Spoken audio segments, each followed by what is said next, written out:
Halo teman-teman, kembali lagi bersama saya Alexander Eppen. Di dalam video kali ini, saya akan menceritakan atau mengajarkan kepada teman-teman bagaimana caranya kita bisa memilih asuransi yang tepat buat teman-teman. Nah, kalau teman-teman pertama kali melihat video ini, jangan lupa di like, di komen, dan di subscribe. Semoga video ini bisa bermanfaat buat teman-teman.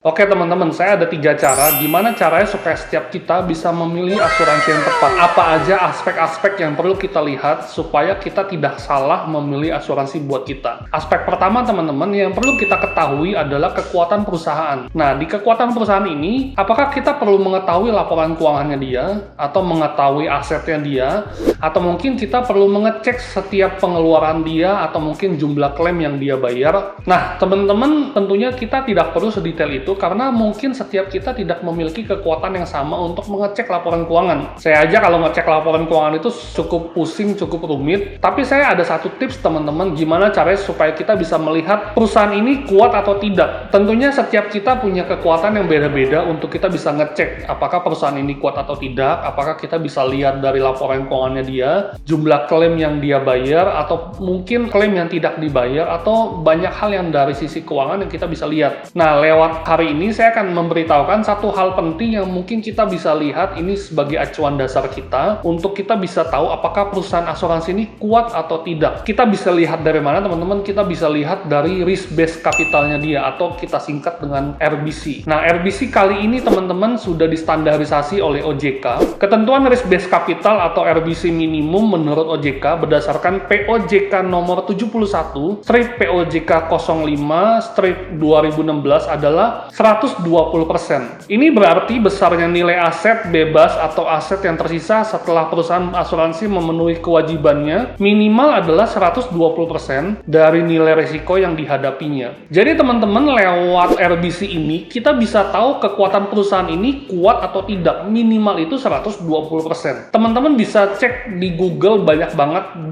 ditulis di sana perusahaan A, perusahaan B, perusahaan C, RBC-nya berapa, itu bisa kita lihat. Contoh misalnya kalau teman-teman nonton video hari ini di 2021, kita bisa lihat RBC perusahaan asuransi yang kita mau beli di 2020. Kalau RBC itu bisa dilihatnya di tahun sebelumnya. Kalau tahun sedang berjalan itu belum bisa dilihat karena belum selesai tahun. Nah, lewat itu teman-teman bisa mengetahui apakah perusahaan ini kuat atau tidak. Apakah perusahaan ini mampu membayar klaim atau tidak. Tentunya minimum RBC yang distandarisasi oleh OJK adalah 120%. Secara sederhana teman-teman, RBC adalah rasio modal perusahaan asuransi dibanding dengan nilai resiko yang dihadapinya. Rasio minimal yang diwajibkan OJK adalah 120%, artinya perusahaan asuransi harus memiliki aset bebas atau aset yang tersisa setelah memenuhi kewajibannya minimal sebesar 120% dari nilai resiko yang dihadapinya. Contoh teman-teman, misalnya total aset si perusahaan asuransi ini senilai 1 triliun. Artinya teman-teman dia mesti punya minimal aset senilai 120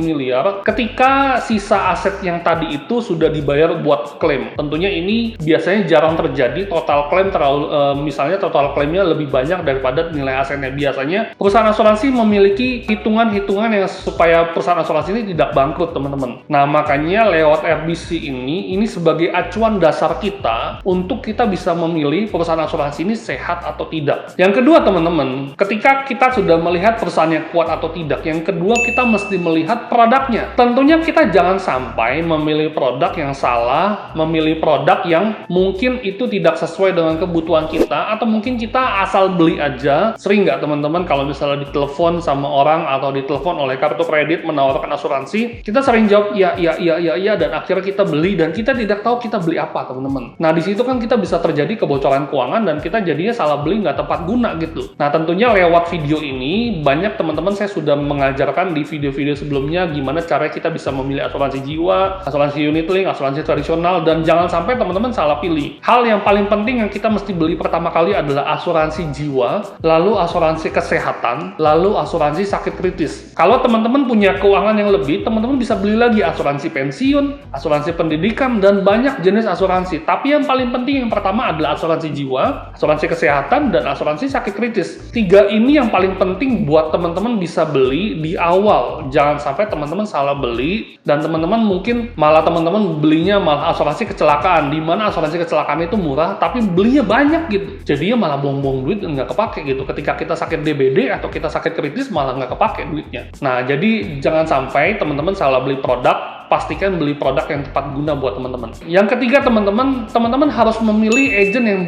berkualitas dan bertanggung jawab. Jadi teman-teman harus melihat apakah agen ini bertanggung jawab. Bukan masalah dia baru join atau dia mungkin sudah lama, teman-teman. Banyak agent yang baru join, tapi agent-agent ini emang berkualitas dan bertanggung jawab. Nah, kita bisa tanyakan kepada agentnya, kamu join di asuransi ini apakah bisa melayani saya lama atau cuman sebentar saja gitu. Jadi teman-teman bisa memastikan kepada agent-agent tersebut apakah dia menguasai produk, apakah dia menguasai klaim, karena waktu kita klaim di rumah sakit, kalau agentnya nggak ngerti, kita juga pasti akan klaimnya bisa masalah nggak dibayar. Saya sudah ngajarin video sebelumnya kenapa klaim nggak dibayar gitu. Nah, salah satunya agent punya andil penting di dalam hal ini supaya agent bisa mengerti gimana caranya supaya klaim bisa dibayar. Jangan sampai ada poin-poin yang kita tidak cantumkan di dalam SPAJ. Nah, lewat video ini teman-teman, pastikan 3 hal ini teman-teman bisa praktekkan dan teman-teman bisa baca baik-baik gimana profil perusahaan, gimana produk yang terbaik buat teman-teman, dan siapa yang menjual kepada teman-teman, agent apa yang menjual kepada teman-teman. Kalau teman-teman ngerasa video ini bermanfaat buat teman-teman, jangan lupa di like, di komen, dan di subscribe. Dan menurut teman-teman dari 3 hal ini, yang mana yang paling penting? See you on the next video.